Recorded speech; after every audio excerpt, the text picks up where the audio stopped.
स्मृतिपुराणालयं करुणालयं नमामि भगवत्पादं शङ्करं लोकशङ्करं शङ्कराचार्यं केशवं बादरायणं सूत्रभाष्यकृतौ वन्दे भगवन्तौ पुनः पुनः सदाशिवसमारम्भां शङ्कराचार्यमध्यमाम् अस्मदाचार्यपर्यन्तां वन्दे गुरुपरम्पराम् ईश्वरो गुरुरात्मेति मूर्तिभेदविभागिने व्योमवद्व्याप्तदेहाय दक्षिणामूर्तये नमः गुकारो अन्धकारो वैरुकारस्तन्निवर्तकः अन्धकारनिरोधित्वात् गुरुरित्यभिधीयते ॐ सहना भवतु सहनौ भुनक्तु सह वीर्यं करवावहै तेजस्विनावधीतमस्तु मा विद्विषावहै। ॐ शान्ति शान्ति शान्तिः। ॐ नमो भगवते वैवस्वताय मृत्यवे ब्रह्मविद्या आचार्याय नचिकेतसे नमः। We are in the Kaṭha Upaniṣad, third section, Tritiya Valli, and last week we saw the second slogan. I will repeat the second slogan once again, and we will go to the new slogan, new verse. So first I will read the second verse once again in the third session of the first chapter of the Kaṭha Upaniṣad. I will give a brief explanation for the connection, and we will go to the new verse. Yaha setuhu ईजानानाम् अक्षरं ब्रह्म यत् परम् अभयं तितीर्षतां पारं नचिकेतं शखे मही. So Nachiketas asked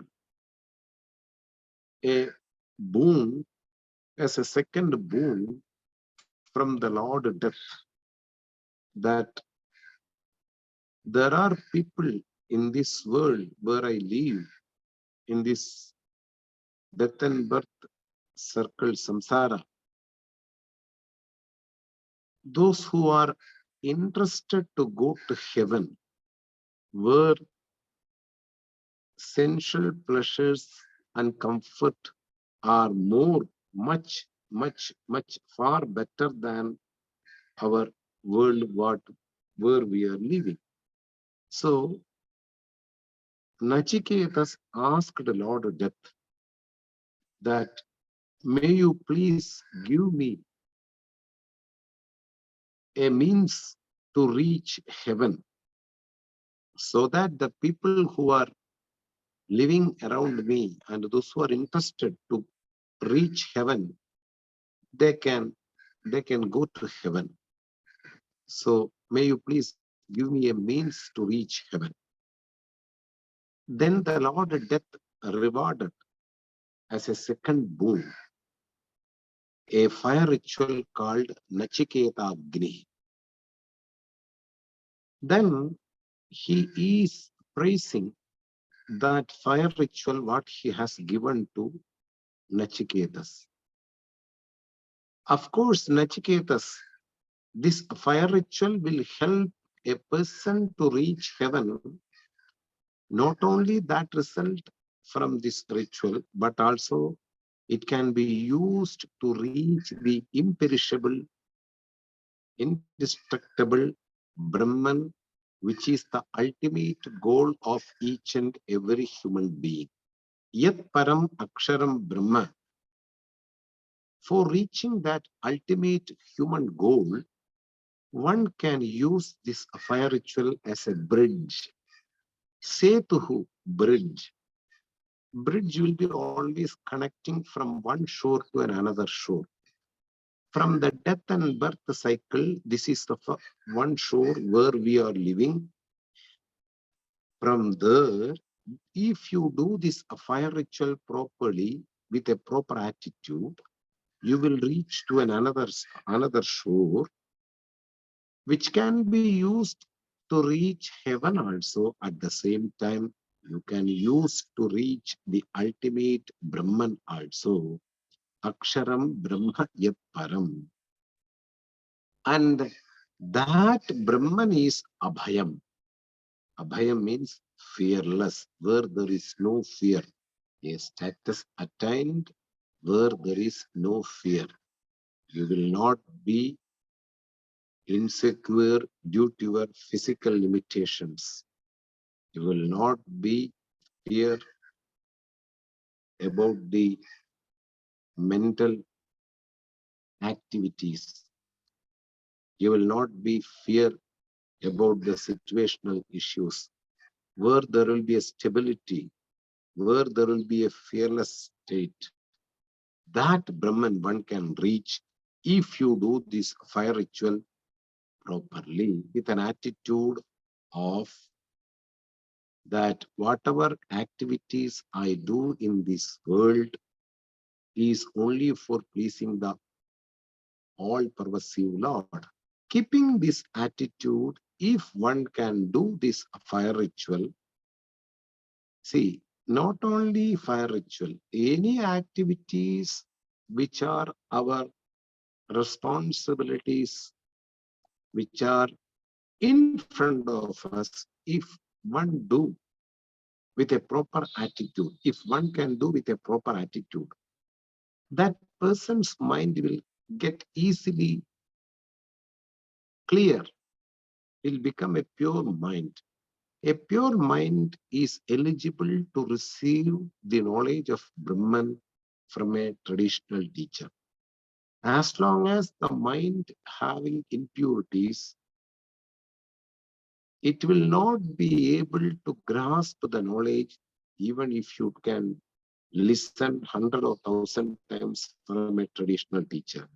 The more the mind is pure, the more the person is qualified to listen, to discriminate, to assimilate the knowledge of Brahman.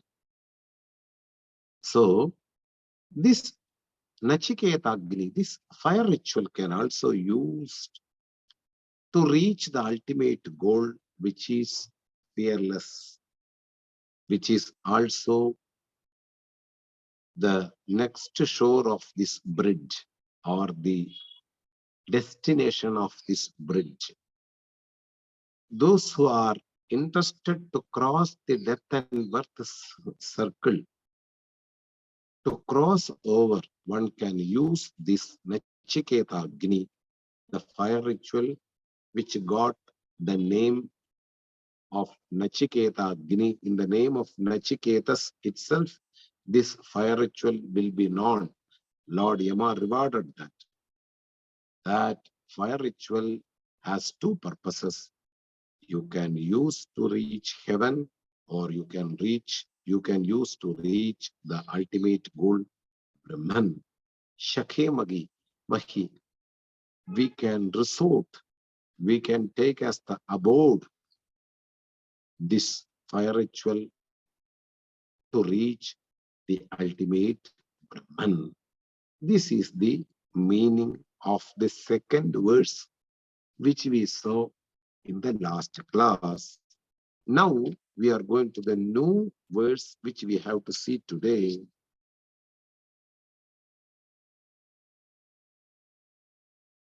Third verse of the third.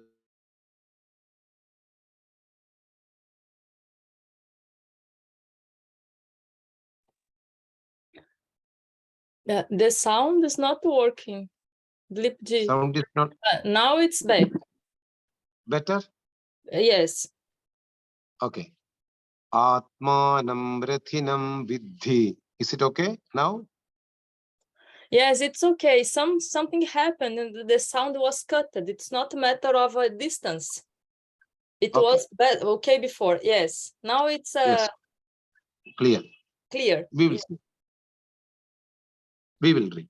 Atmanam Rathinam Vidhi Shariram Rathame Vatu Buddhim Tu Sarathim Vidhi Manapragrahame cha. Once more I will read. This verse have the continuity to the next verse. But I will read this verse. I will give the meaning. Then we will go to this next verse. Okay. Atmanam rathinam vidhi. Shariram rathame buddhim tu sarathim vidhi manapragrahame cha. Lord Death gives an analogy, an example, how to discriminate or understand the all-pervasive Lord in one's own body. What is the purpose of an example or an analogy? First, we have to understand that. An example is always useful when the subject matter is little bit complicated to understand. In order to make a person understand, we use examples.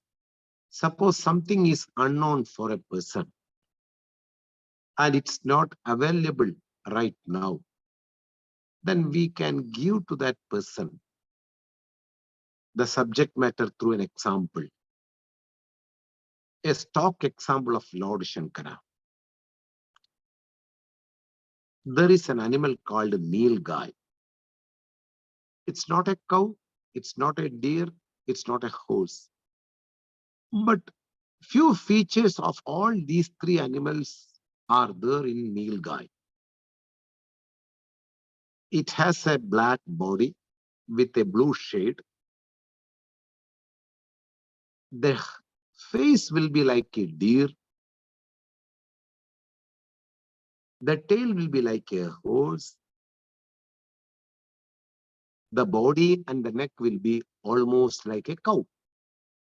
So somebody doesn't have an experience of seeing a Nilgai, we can make them understand through this example. How? An animal which is having a face of a deer. Deer is an example now. The tail will be like a horse. Horse become an example, an analogy for this understanding Nilgai. And the body is much less similar to a cow. Now a person can imagine how the Nilgai will be. Nilgai is an animal who is endowed with the features of all these three animals. Now, the example of these three animals helped a person at least to imagine how the Nilgai is. Even though it is an animal which is not available right in front of us, a person can assume, imagine, because of the features which are very common. So, an example should be always simple so that the subject matter can be easily understood by the person by the example. And always the example should be very common so that an analogy will help a person to understand if the subject matter is a bit difficult to assimilate or understand.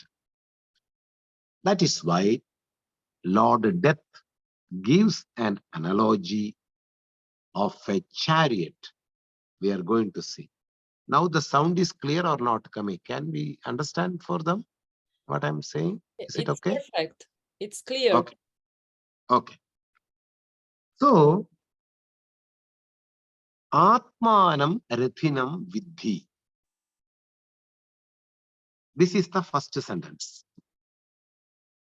Understand, Lord Death is giving an analogy of a chariot in order to understand the subject matter. What is that analogy? Atmanam. The individual soul is called Atma.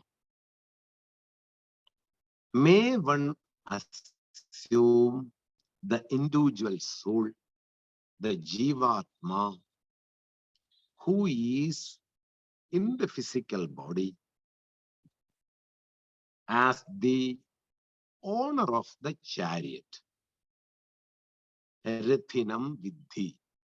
Rathin, one who owns a chariot. May one assume this individual soul as the owner of the body or a chariot. Shariram Ratham Evacha.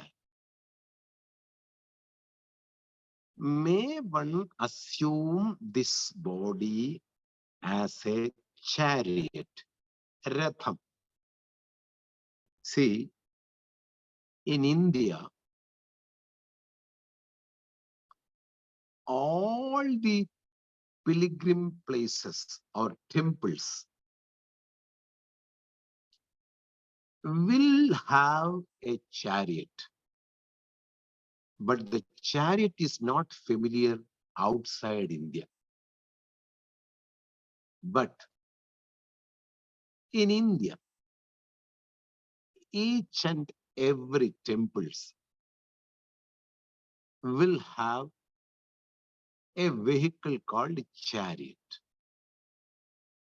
What is this purpose of this chariot? Because Lord Yama has given an example of chariot. Chariot should not be an uncommon thing. It should be very common, very much familiar for everybody. So I should introduce what is chariot, because an analogy should be always something very familiar to the person. You cannot take an analogy which is odd, which is unique. Analogy, an example should be always familiar to the person. A chariot is a vehicle which is connected to the temples. In a temple, there will be a main deity. That main deity will be invoked in a small idol in special days, what we call auspicious days.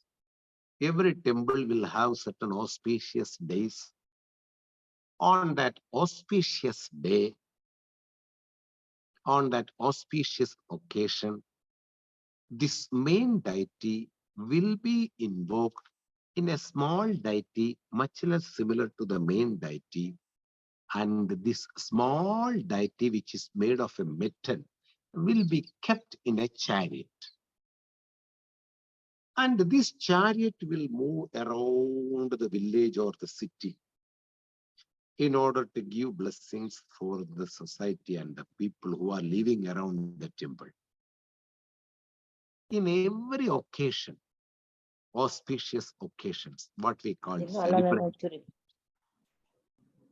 on that time, this deity will be moving around in a chariot, giving the blessings for all the people who are living around this temple. So chariot is a famous thing all over India. That is why this analogy is keeping a chariot in front of us. You can assume a vehicle. In the place of a chariot, you can assume a vehicle. That's all. Now I will come to the example, an analogy given by the Lord Death to Nachiketas. Oh Nachiketas, in order to make easier our subject matter, I want to give you an analogy, an example, which is very common to you and me. Atmanam Rathinam Vidhi. May you assume the individual soul as the owner of the chariot.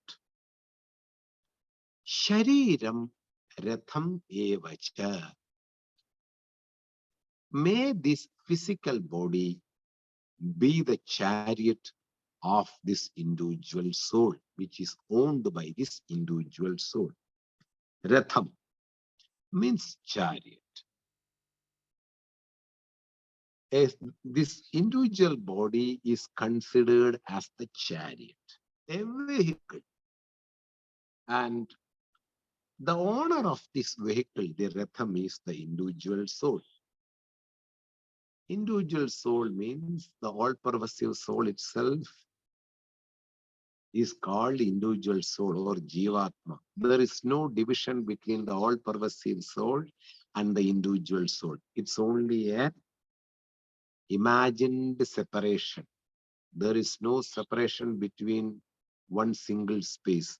But we make a building and we put a name, then that will become a villa or a house.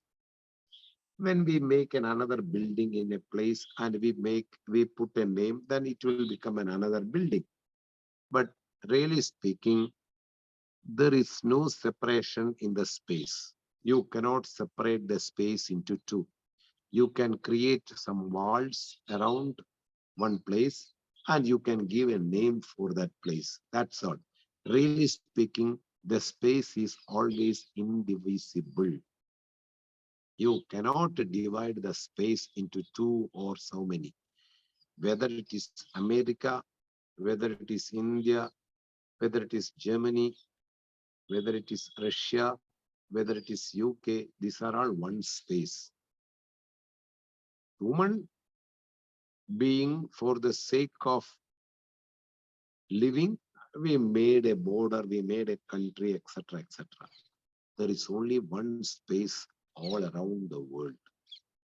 This one space will be divided into houses, cinema, theater, playground, etc., etc. But really speaking, only one space.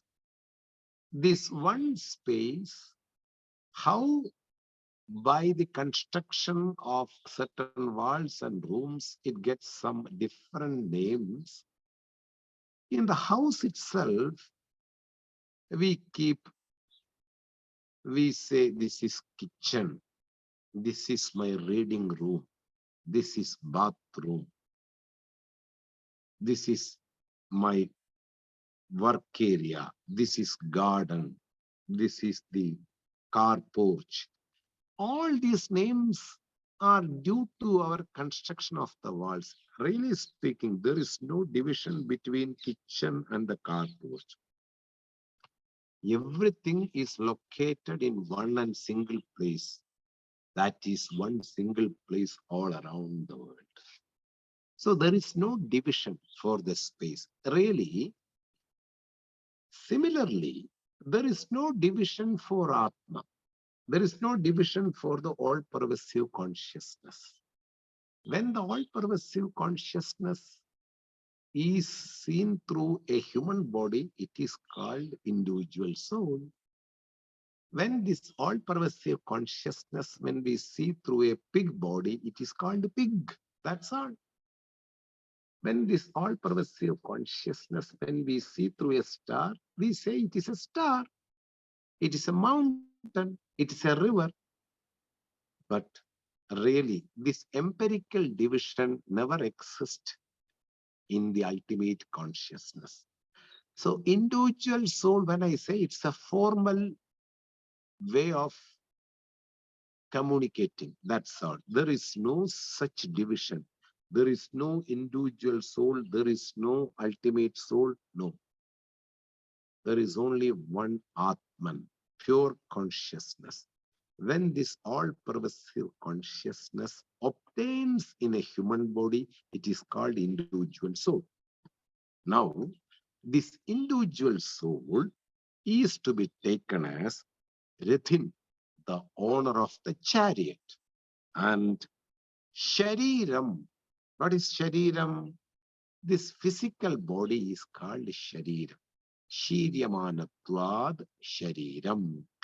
That can get integrated. It can get destruction. Shiryamanatvad. Body cannot sustain permanent in this world. After getting birth, day by day, one will grow.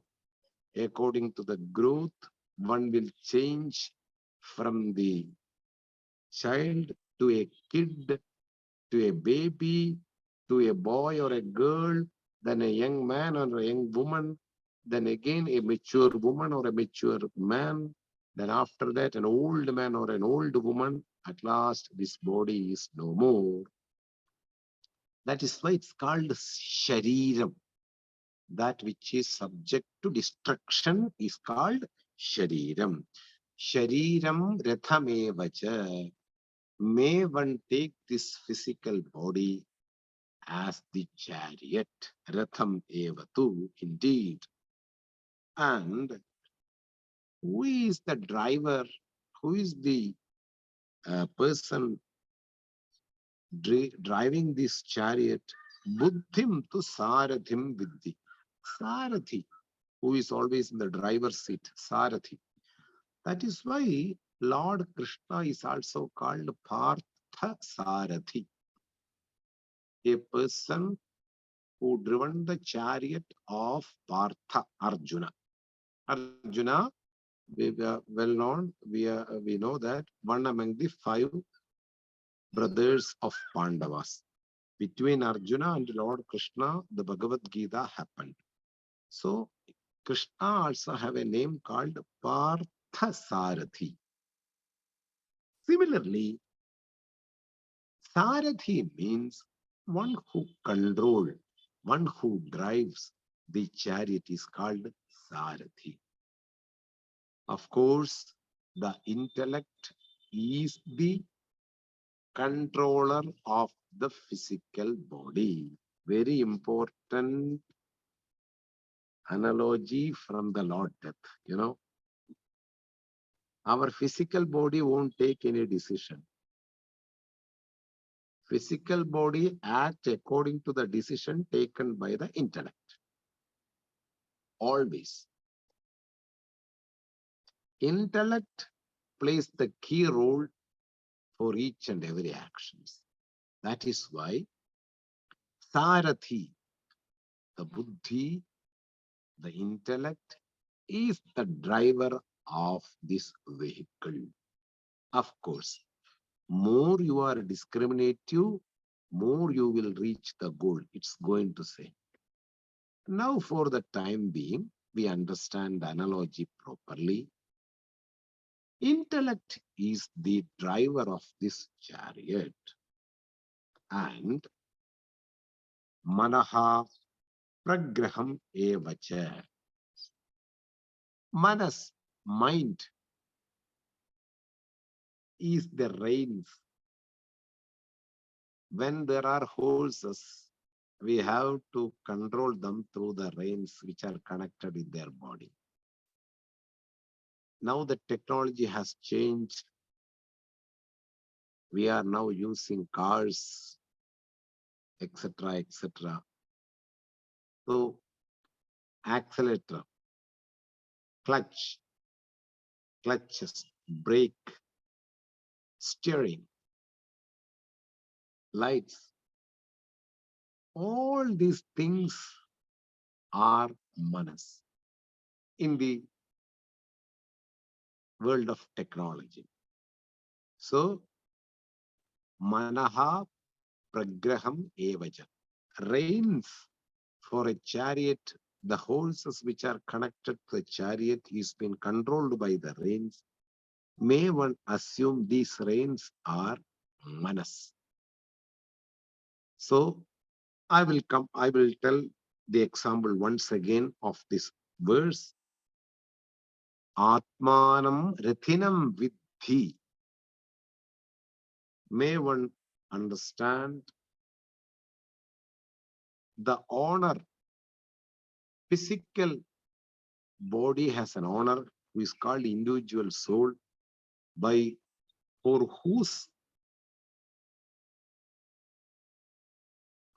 whom this physical body is active, for whom this physical body is ready to work in this world.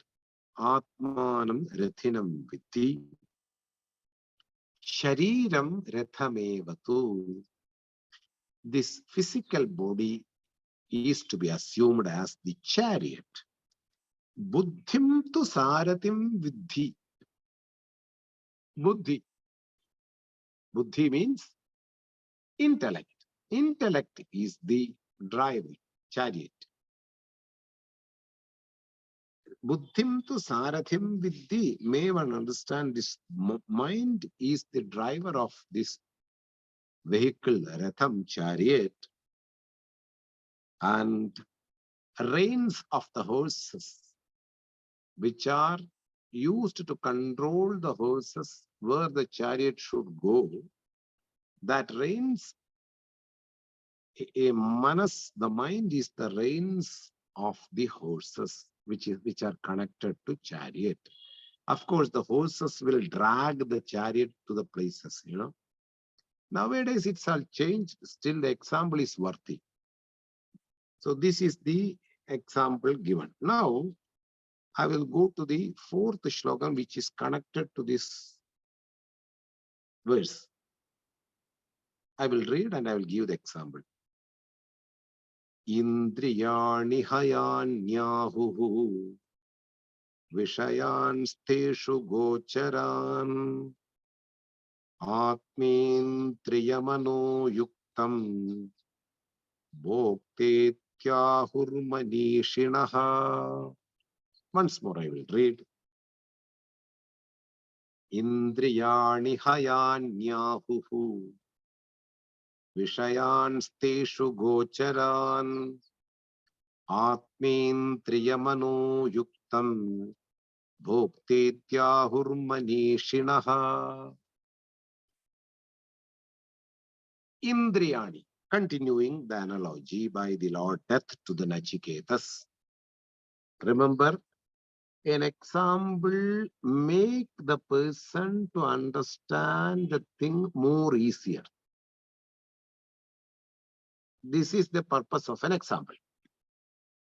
Whenever the subject matter is bit difficult to understand directly, there the example plays a key role. It's very common in this world, we give examples. He have lot of money, resembles a long train, means 0, 0, 0, 0, 0, 0,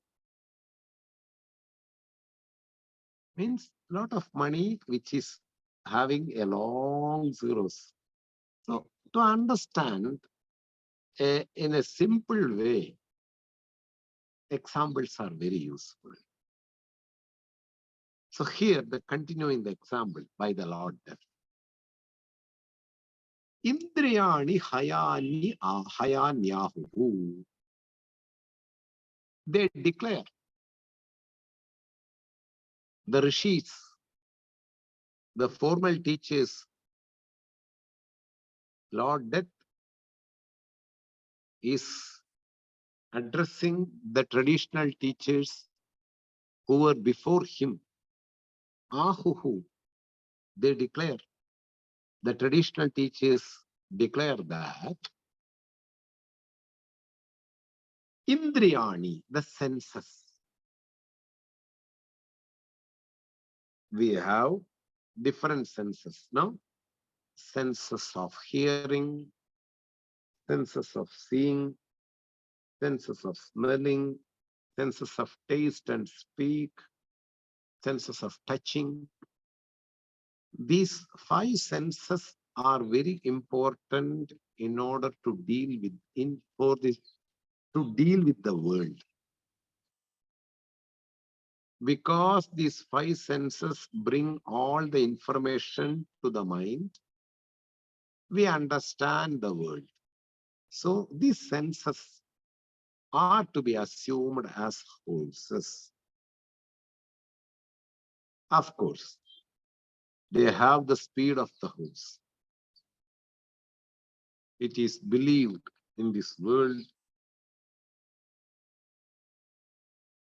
horsepower, very important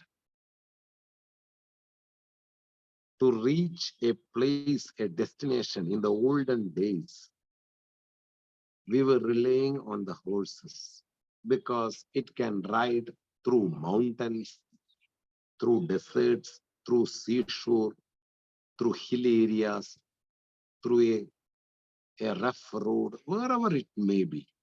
It will run very fast, correct?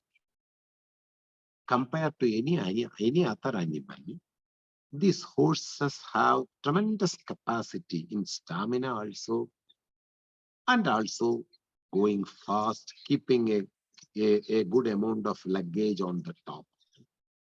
If you visit Rishikesh, and if you have the enough observation, you can see even now, horses are very familiar in Rishikesh. For what, carrying bags and bags of stones and sand from Ganges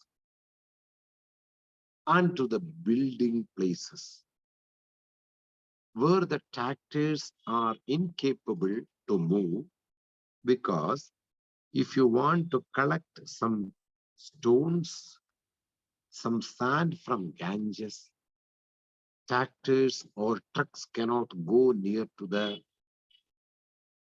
rivers. And these people have horses. These people get into a contract with the building contractor that daily this much amount of sand or stone we will carry from the Ganges and we will bring to you. And you will see all around, if you come to Rishikesh, huge amount of stones and sand are being loaded mercilessly by the horse owners. Some are having injury in the legs. Some are having problem with their knees. Horses, I'm talking about horses. All these horses are being daily used by them to load the stones and sand to the site. They will unload this. Again, they will run this horse to the Ganges. And again, they will load the metals on the horse. Suppose if a horse having a baby, this baby will also go along with the mom. The baby will stay with the mom. Mom will be loaded with the metals and it will be taken back. We feel very sorrow and pity, but we cannot do anything. This is an occupation. This is their job. And horses will be freed after 2 o'clock or 3 o'clock. They just, due to the tired, they will just stay back in the sun. If they get something to eat all around, they will eat. And again tomorrow morning, early 6 o'clock, they will be in charge of taking the metals. Now I will come to the horse. Horses are the animals to run fast in any type of situations. Similarly, our senses also have the capacity to run through best things also, the worst things also. It will think behind good things. It can think the worst things in the world. The mind will get all kinds of impurities due to the senses roaming around in the objects. So here, Lord Death says, the senses which are in the human body are should be imagined as the horses. of the chariot. Indriyani hayani ahu. Hayani ahu. Vishayan steshu gocharan. The subjects, the things which are around us, is their field of these horses. The field where the horses race, they go on roaming around. So, cannot forget from the previous slogan onwards, there is a charioteer, there is a driver, there is a chariot, there are reins to control the chariot connected with the horses, and the senses are the horses, and the objects are the field of the horses or the road of the horses. The horses will drag the chariot through the roads, and the senses are the road or the field for the horses. Now comes one of the beautiful lines of this verse. Atmentriya manoyuktam. When the individual soul who is sentient lend the sentient to the insentient body, and the insentient body will become Chetanavan. Chetanavan means sentient.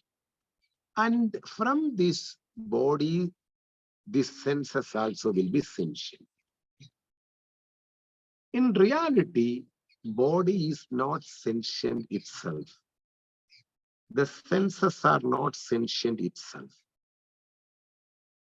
Lending the sentient from the individual soul, individual soul is self-evident and self-effulgent. It's an independent entity which don't lend satta from any other person, which any other object, it won't independent for its own sustenance. That individual soul itself is self-effulgent. From this self-effulgent individual soul, this human body which is superimposed on this individual soul, which is a chariot, will become sentient, and the senses which are endowed with this human body also get sentience. Even though they are insentient by nature, they seems to be sentient due to the presence of the individual soul, and all three combined together will become the enjoyer in this world. I am a bhokta. What is meant by bhokta? I am a human body. I have to enjoy these things in this world. I am a human body. I am subject to different types of unhappiness in this world. So, who enjoy this world and receive different types of fruits, different types of results. Really speaking, human body is a superimposed apparent reality on the individual soul, but due to the superimposition, without knowing, not knowing that I am this Brahman, this ignorance, I am this individual soul is not known for a person by nature. And he takes or she takes himself as a human body. Not only he or she takes the human body, he or she become the enjoyer in this world. Bhokta. I am here to enjoy this world. I am here to enjoy all kinds of results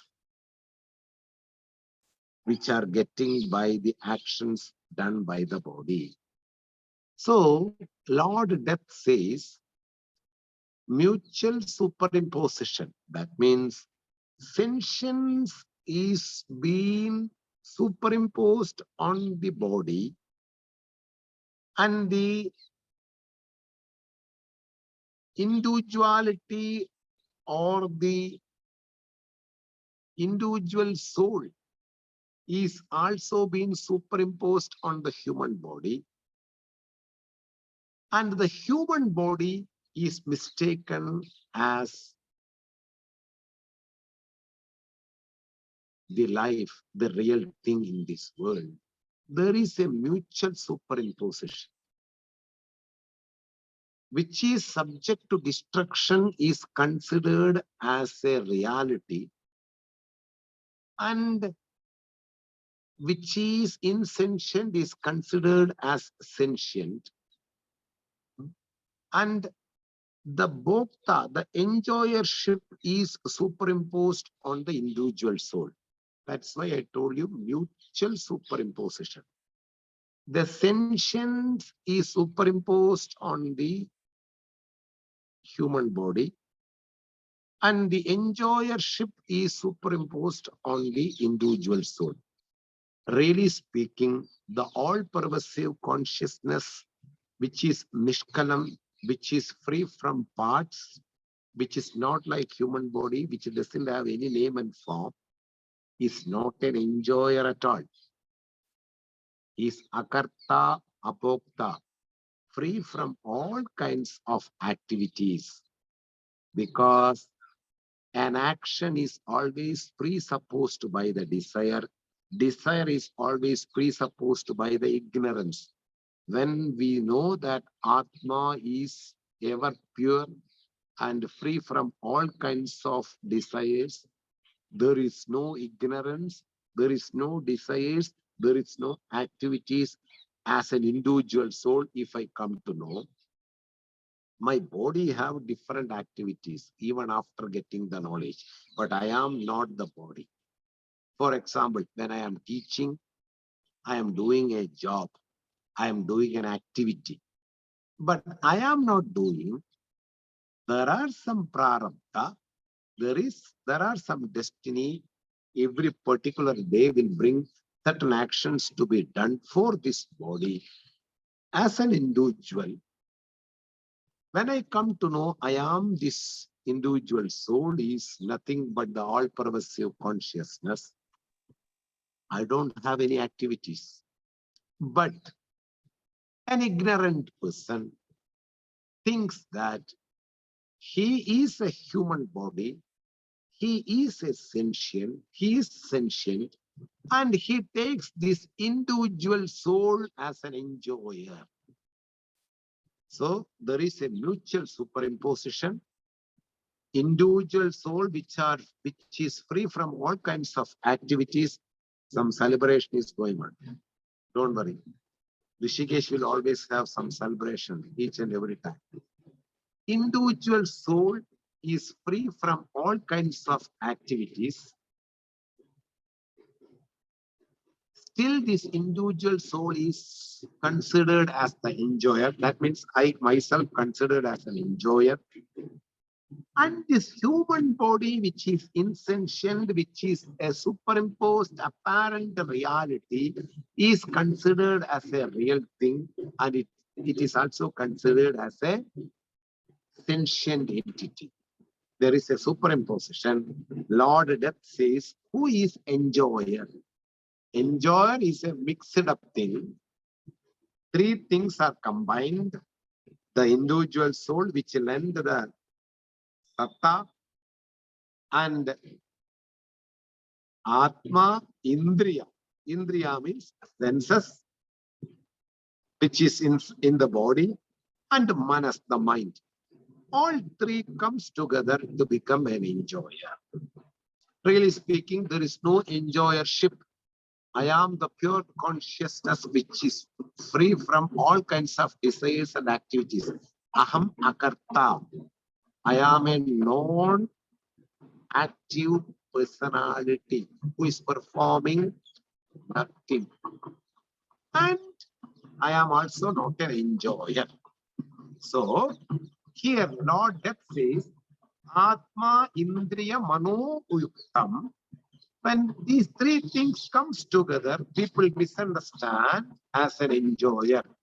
When my superimposed body is taken as reality, then the superimposed form on an individual soul is taken as reality, and it is being taken as an enjoyer in the world. Bhokta ityahu manishina. Manishi, the traditional teachers, the saints, the monks who were living even before the Lord Death, they say that manishina, they say that enjoyer is nothing, a superimposed form on the individual soul. When the individual soul lends satta for the senses, body and mind, they think that I am an enjoyer. Bhokta ityahur manishinaha.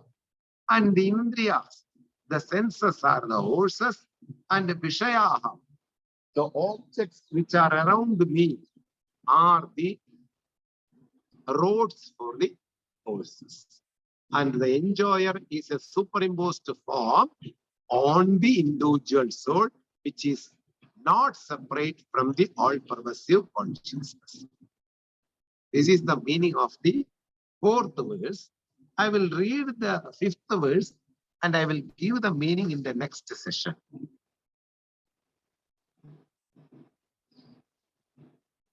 Yastu vijnanavan bhavati ayuktena manasa sada tasyendriyani avashyani tuštashva iva sarathehe. We will conclude the session.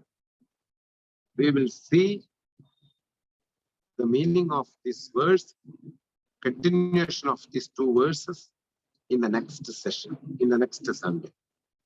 Om Swasti Prajabhya Paripalayandam Nyayena Margena Mahim Mahishaha Brahmanebhya Shubhamastu Nityam Loka Samasta Sukhino Bhavantu Kale Varshadu Parjanyaha Prithvi Sasya Shadini Deshoyam Kshobarhitaha Brahmana Santu Nirbhayaha Sarve Bhavantu Sukhinaha Sarve Santu Niramayaha Sarve Bhadrani Pashyantu Ma Kaschid Dukkhabhag Bhavet Asato Ma Sadgamaya Tamaso Ma Jyotirgamaya Mrityorma Amritam Gamaya Om Purnamadam Purnamidam Purnat Purnamudachyate Purnasya Purnamataya Purnameva Vashishyate. Om Shanti Shanti Shanti. Harihi Om Shri Guru Pyo Namaha. Harihi Om.